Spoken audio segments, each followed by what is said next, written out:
아프진 않아요. 그냥 매일 밤 한 번씩은 꼭 깨어납니다.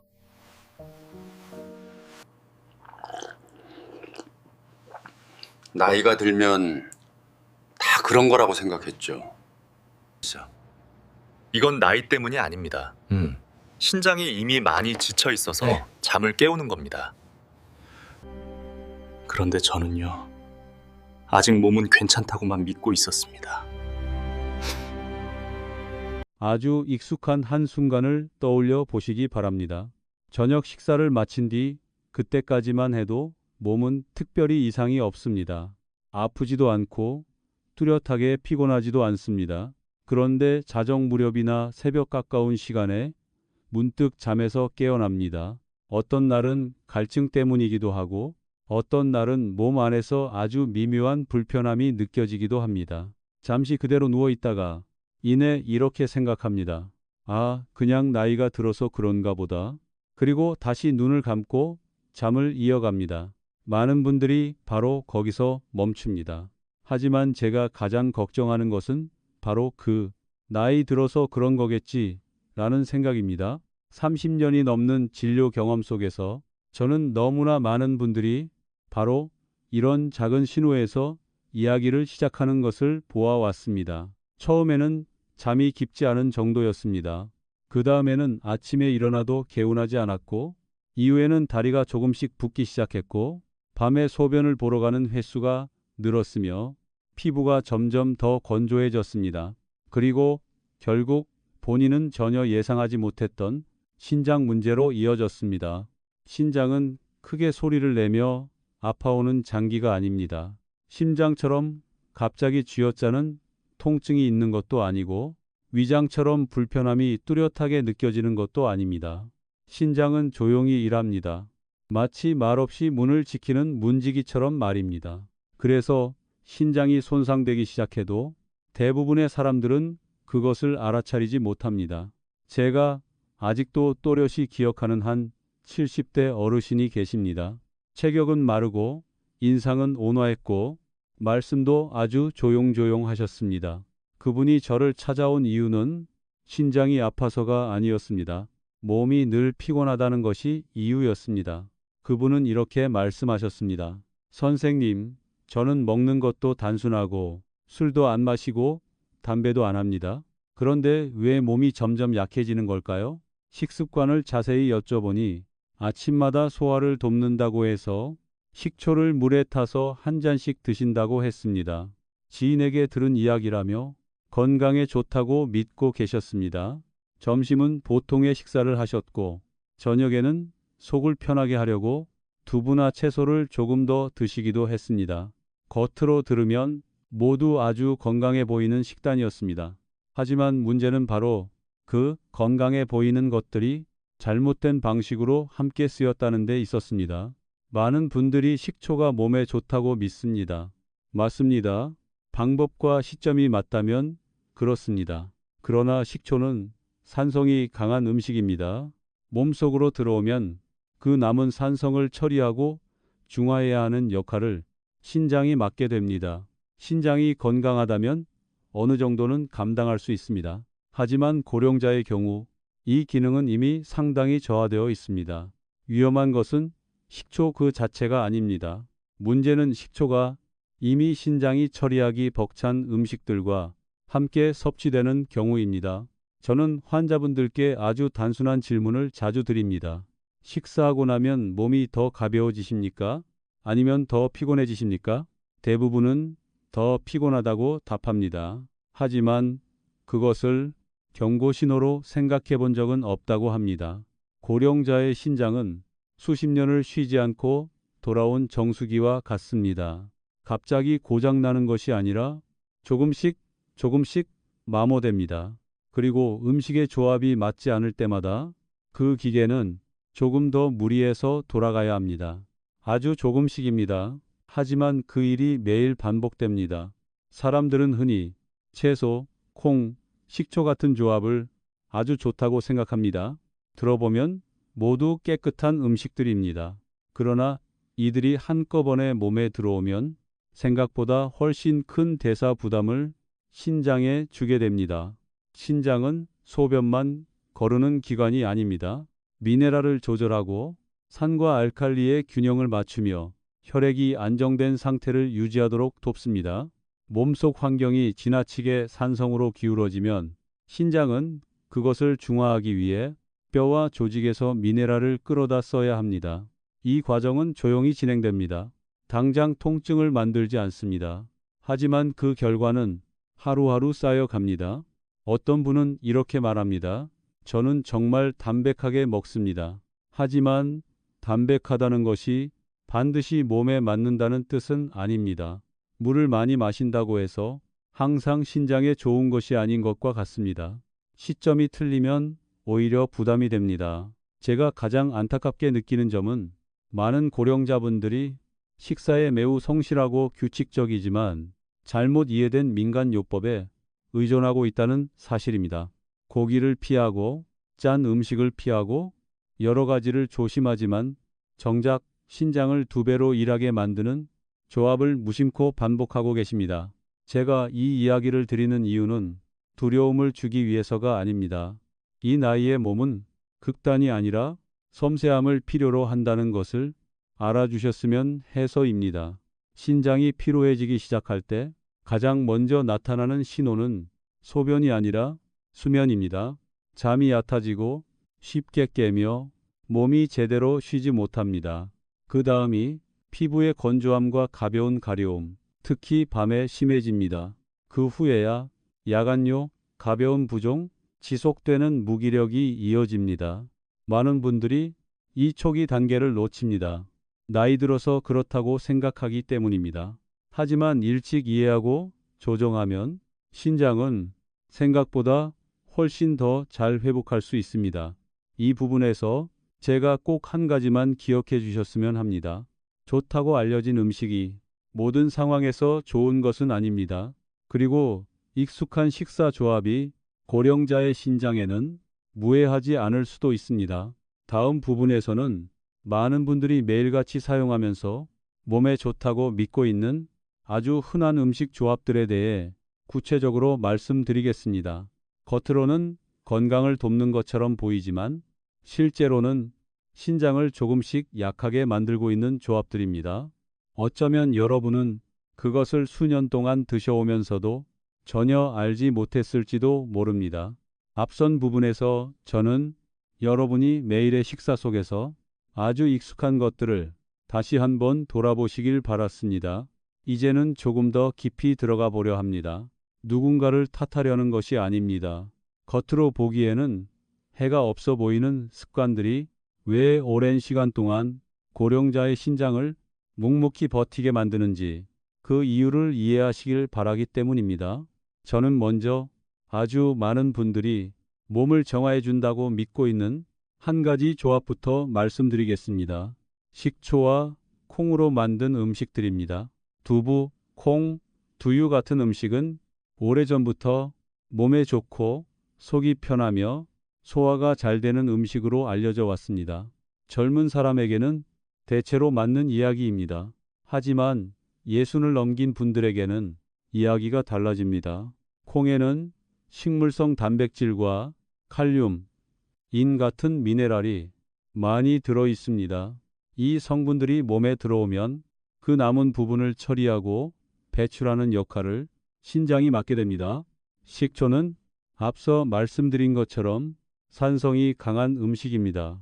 식초를 콩과 함께 섭취하면 몸속의 대사 환경은 더 복잡해집니다. 신장은 콩에서 들어온 단백질과 미네랄을 처리하는 것뿐 아니라 식초에서 들어온 산성을 동시에 중화해야 합니다. 이 두 가지 일이 겹치면서 신장은 훨씬 더 무거운 일을 하게 됩니다. 어떤 할머니께서는 이렇게 말씀하셨습니다. 저는 그냥 두부 한 그릇에 식초 조금 섞어 먹을 뿐이에요. 하지만 문제는 한 끼에 있지 않습니다. 그 조합이 매일, 매주, 수년 동안 반복된다는 데에 있습니다. 제가 아주 자주 보는 두 번째 조합은 식초와 미네랄이 풍부한 녹색 채소입니다. 채소가 몸에 좋다는 것은 누구도 부정하지 않습니다. 하지만 모든 채소가 같은 것은 아닙니다. 떫은 맛이 나거나 옥살산이나 칼륨이 많은 채소를 식초와 함께 먹게 되면 신장의 여과 부담이 더 커집니다. 식초의 산성은 몸이 미네랄을 흡수하고 배출하는 방식을 바꾸어 놓을 수 있고 그때마다 신장은 계속해서 조절을 해야 합니다. 많은 고령자분들이 싱겁게 먹기 위해 데친 채소를 식초에 찍어 드십니다. 혈압과 소화에 좋을 거라 생각합니다. 하지만 그럴 때마다 신장은 평소보다 더 많은 일을 해야 한다는 사실을 알지 못합니다. 세 번째 조합, 그리고 제가 가장 걱정하는 조합은 식초와 염분이 많거나 발효된 음식입니다. 김치, 절임 채소, 신음식들에 식초를 더하면 몸속의 산성과 나트륨이 동시에 증가합니다. 이때 신장은 아주 난처한 상황에 놓입니다. 수분과 염분의 균형을 맞추면서 동시에 산성도 중화해야 하기 때문입니다. 젊은 사람의 몸은 빠르게 조절할 수 있습니다. 하지만 고령자의 몸은 적응 속도가 느립니다. 그 결과 신장은 가볍지만 지속적인 과부하를 겪게 됩니다. 그리고 바로 그 지속되는 과부하가 가장 위험합니다. 저는 아침마다 흰죽에 절인 반찬을 먹고 밥맛을 돋운다며 식초를 조금 곁들이는 한 할아버지를 만난 적이 있습니다. 술도 마시지 않고 담배도 피우지 않으며 운동도 꾸준히 하셨습니다. 그런데 검사 결과 연령에 비해 신장 기능이 꽤 많이 떨어져 있었습니다. 그분은 매우 놀라셨습니다. 그렇게 단순한 음식들이 문제가 될 수 있다고는 생각하지 못하셨기 때문입니다. 제가 설명을 드리자 그분은 고개를 저으며 이렇게 말씀하셨습니다. 저는 그렇게 먹은 지 수십 년이 되었는데요. 맞습니다. 몸은 오랫동안 버틸 수 있습니다. 하지만 버틴다고 해서 손상이 없는 것은 아닙니다. 제가 꼭 이해해 주셨으면 하는 점은 신장은 하루아침에 망가지지 않는다는 것입니다. 조금씩 피로해지고 조금씩 약해지다가 깨달았을 때는 이미 늦은 경우가 많습니다. 많은 분들이 마시는 물의 양에만 신경을 씁니다. 하지만 물과 음식에 함께 들어오는 것들이 신장의 부담을 결정합니다. 산성, 염분, 미네랄, 단백질, 이 모든 것은 몸을 떠나기 전에 반드시 신장을 거쳐야 합니다. 맞지 않는 음식 조합을 먹을 때마다 신장은 몸속 환경을 계속해서 조정해야 합니다. 이것은 마치 고령자에게 하루에도 수십 번씩 일어났다, 앉았다를 시키는 것과 같습니다. 한두 번은 괜찮지만 수백 번 반복되면 몸이 지칠 수밖에 없습니다. 저는 여러분께 식초를 완전히 끊으라고 말씀드리는 것이 아닙니다. 콩이나 채소를 모두 피하라고도 하지 않습니다. 제가 바라는 것은 맥락과 시점을 이해해 주시는 것입니다. 이 나이의 몸은 부드러움을 필요로 하고 쉴 수 있는 시간을 필요로 합니다. 식초를 드신다면 아주 소량으로 신장이 이미 많은 일을 해야 하는 음식과는 함께 드시지 마시기 바랍니다. 그리고 무엇보다 몸에 좋다더라는 말만 믿고 식초를 매일의 습관처럼 사용하지 마시기 바랍니다. 다음 부분에서는 식습관으로 인해 신장이 과부하 상태에 있다는 것을 아주 이른 단계에서 알려주는 신호들에 대해 말씀드리고 약에 의존하지 않고도 신장을 더 쉬게 할 수 있는 생활 속의 간단한 조정 방법을 구체적으로 말씀드리겠습니다. 이 부분에서는 검사 결과나 수치가 아니라 오롯이 여러분 자신의 몸으로 다시 돌아와 보시길 바랍니다. 신장은 피곤해졌다고 해서 요란하게 문을 두드리지 않습니다. 그저 일상 속의 아주 작은 변화로 조용히 신호를 보낼 뿐입니다. 주의하지 않으면 그 신호는 쉽게 지나쳐 버립니다. 하지만 귀 기울일 줄 안다면 아주 이른 단계에서 조정할 수 있습니다. 첫 번째 신호는 대개 밤에 나타납니다. 잠이 예전처럼 이어지지 않습니다. 꼭 밤에 소변을 자주 보러 가는 것은 아니더라도 이유 없이 문득 깨어나는 느낌이 듭니다. 몇 분 정도 눈을 떴다가 다시 잠들기도 합니다. 하지만 아침에 일어나 보면 몸이 진짜로 회복된 느낌이 들지 않습니다. 많은 분들이 나이가 들어서 그렇다, 걱정이 많아서 그렇다 생각합니다. 하지만 실제로는 저녁에 먹은 것들을 처리하느라 신장이 평소보다 늦은 시간까지 일하고 있다는 신호입니다. 두 번째 신호는 피부입니다. 피부가 더 건조해지고 특히 밤에 가려움이 생깁니다. 어떤 분은 살짝 긁기만 해도 불편함을 느낍니다. 피부는 신장이 바깥 세상과 이야기하는 창구입니다. 몸속의 수분과 미네랄 균형이 흔들리기 시작하면 피부가 가장 먼저 그 변화를 드러냅니다. 크림을 바르면 잠시 나아질 수는 있지만 근본적인 원인은 여전히 몸 안에 남아 있습니다. 세 번째 신호는 아침에 느껴지는 몸의 무거움입니다. 충분히 잤는데도 일어나면 여전히 처지고 팔다리가 가볍지 않습니다. 이 피로는 노동으로 인한 피곤함과는 다릅니다. 마치 밤새 몸이 아직 정리를 끝내지 못한 듯한 느낌입니다. 그 이유는 대개 저녁 식사로 인해 쌓인 대사 부담을 처리하느라 신장이 야근을 했기 때문입니다. 저는 예전에 65이 넘은 한 할머니를 기억합니다. 생활이 아주 규칙적이셨고 싱겁게 드시며 기름진 음식은 피하셨습니다. 저녁에는 죽이나 데친 채소만 드셨습니다. 그런데 드시기 편하다고 식초를 늘 섞는 습관이 있었습니다. 그분은 요즘 들어 피부가 자주 가렵고 밤에 잠이 설친다고 하셨습니다.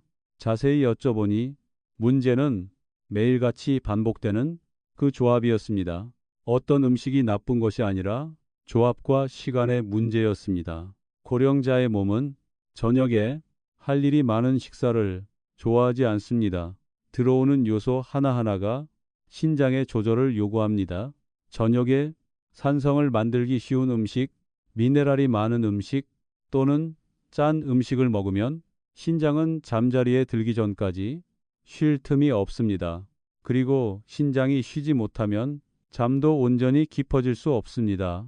그렇다면 신장이 숨을 쉴 수 있도록 어떻게 조정해야 할까요? 첫 번째는 시간입니다. 식초를 드시고 싶다면 점심이나 이른 오후처럼 몸에 아직 에너지가 있을 때 드시는 것이 좋습니다. 저녁 식사는 말 그대로 단순해야 합니다. 구성 요소가 적고 조절할 것이 적어야 합니다. 두 번째는 일이 많은 것들을 서로 떼어 놓는 것입니다. 콩, 미네랄이 많은 채소, 발효 음식은 같은 끼니에 식초와 함께 먹지 않는 것이 좋습니다. 특히 저녁에는 더욱 그렇습니다. 하나씩 시간을 두고 몸이 처리할 수 있도록 해 주어야 합니다. 세 번째는 양입니다. 고령자의 몸은 강한 맛을 필요로 하지 않습니다. 입맛을 돋우는 정도면 충분합니다. 신맛이 습관이 되면 신장은 늘 불리한 환경에서 일을 해야 합니다. 네 번째는 몸의 반응을 살피는 것입니다. 식사 후에 몸이 가볍고 편안하다면 좋은 신호입니다. 반대로 속이 더부룩하거나 피곤하거나 이상하게 졸리거나 갈증이 심해진다면 방금 먹은 음식과 그 조합을 다시 돌아보셔야 합니다. 저는 늘 환자분들께 이렇게 말씀드립니다. 몸은 아주 솔직합니다. 항상 답을 보내고 있습니다. 우리가 그 소리를 들으려 하느냐가 문제일 뿐입니다. 또 한 가지 많은 분들이 놓치는 점은 주간, 월간으로 쌓이는 누적입니다. 어떤 날은 잘 먹고 잘 잡니다. 하지만 며칠 연속으로 저녁을 잘못 먹기만 해도 신장은 이미 보상 작업을 시작합니다. 이 보상이 자주 반복되면 그 자체가 만성적인 피로가 됩니다. 이 나이에서 신장을 돌보는 것은 무언가를 더 먹는 것이 아니라 신장을 덜 괴롭히는 것입니다. 복잡한 조합을 줄이고 입에서 입으로 전해진 습관을 줄이고 몸이 계속 적응하도록 강요하지 않는 것입니다. 마지막 부분에서는 극단적이지도 않고 과도한 금식도 아닌 아주 현실적인 방법으로 식사와 생활을 다시 정리하는 법을 함께 살펴보겠습니다. 신장이 더 많이 쉬게 되면 잠은 더 깊어지고 피부는 한결 편안해지며 몸은 말 그대로 점점 가벼워질 것입니다. 이 마지막 부분에서 여러분의 일상 리듬을 하나의 흐름처럼 다시 한번 그려보시기 바랍니다. 모든 것을 바꿀 필요는 없습니다. 그 흐름이 신장에게 덜 울퉁불퉁하도록 조금만 정리하면 됩니다. 제가 환자분들을 볼 때 가장 먼저 하는 일은 저녁 식사를 다시 살펴보는 것입니다. 많이 먹었는지 적게 먹었는지를 보는 것이 아니라 그 저녁 식사가 신장에게 시끄러운지 아닌지를 봅니다. 고령자에게 좋은 저녁 식사는 화려할 필요가 없습니다. 조용해야 합니다. 구성 요소가 적고 맛은 과하지 않으며 시지 않고 짠맛이 강하지 않아야 합니다. 저녁 식사가 단순하면 신장은 일을 더 일찍 마칠 수 있고 여러분이 잠자리에 들기 전에 휴식 상태로 들어갈 수 있습니다. 좋아하는 음식을 완전히 끊을 필요는 없습니다. 다만 시간을 옮기시면 됩니다. 두부에 식초를 섞어 드시는 것이 익숙하다면 그 음식은 점심으로 옮기십시오.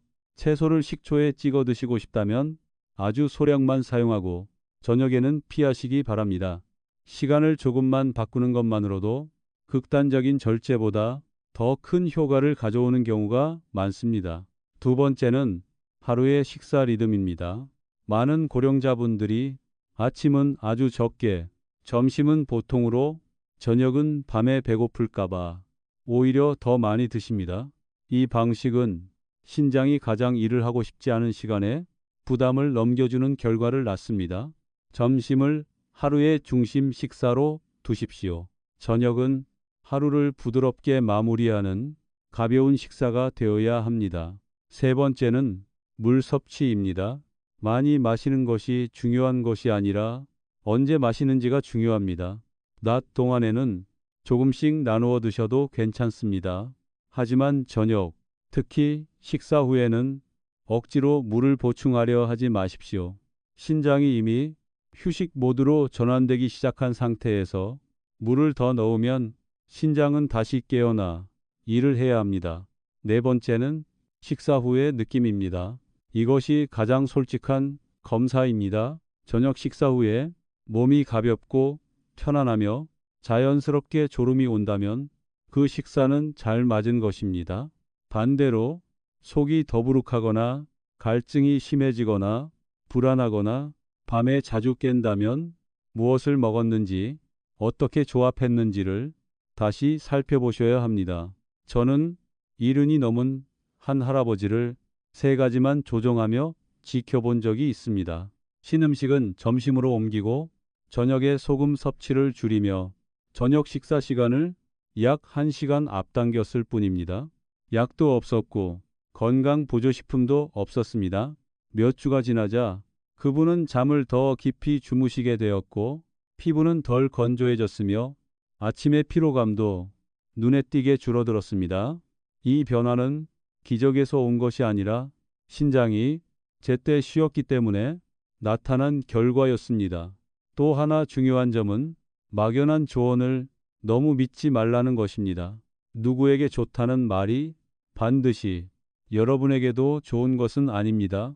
특히 나이와 체력이 달라졌다면 더욱 그렇습니다. 여러분의 몸에는 여러분만의 이력이 있고 고유한 생체 리듬이 있습니다. 필요한 것은 유행을 따르는 것이 아니라 관찰하고 조정하는 일입니다. 이 나이에서의 건강 관리는 무언가를 더하는 것이 아니라 덜어내는 것입니다. 불필요한 조합을 줄이고 익숙하다는 이유로 반복해온 습관을 줄이며 몸이 모든 것에 계속 적응해야 한다고 생각하지 않는 것입니다. 여기까지 들으시며 자신의 모습이 떠올랐다면 그것은 좋은 신호입니다.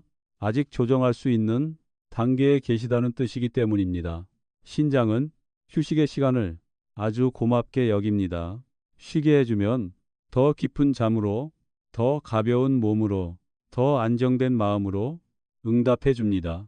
저는 여러분이 모든 세부 사항을 기억하시길 바라지 않습니다. 단 하나의 원칙만 기억해 주셨으면 합니다. 특히 저녁에는 신장이 여러 가지 일을 한꺼번에 하지 않도록 하십시오. 매일 신장에게 조용한 시간을 조금만 내어주셔도 여러분은 앞으로의 건강한 세월에 투자하고 계신 것입니다. 이 이야기가 여러분이 자신의 몸을 조금 더 이해하는데 도움이 되었다면 계속 저와 함께 해 주십시오. 다음 이야기들에서는 신장과 수면, 그리고 정신까지 함께 쉬게 만드는 일상 정리 방법에 대해 더 말씀드리겠습니다. 그리고 가족 중에 여러분과 비슷한 신호를 보이는 분이 있다면 이 이야기를 혼자만 간직하지 마십시오. 제때의 나눔은 때로 서로를 오래 지키는 가장 좋은 방법이 되기도 합니다.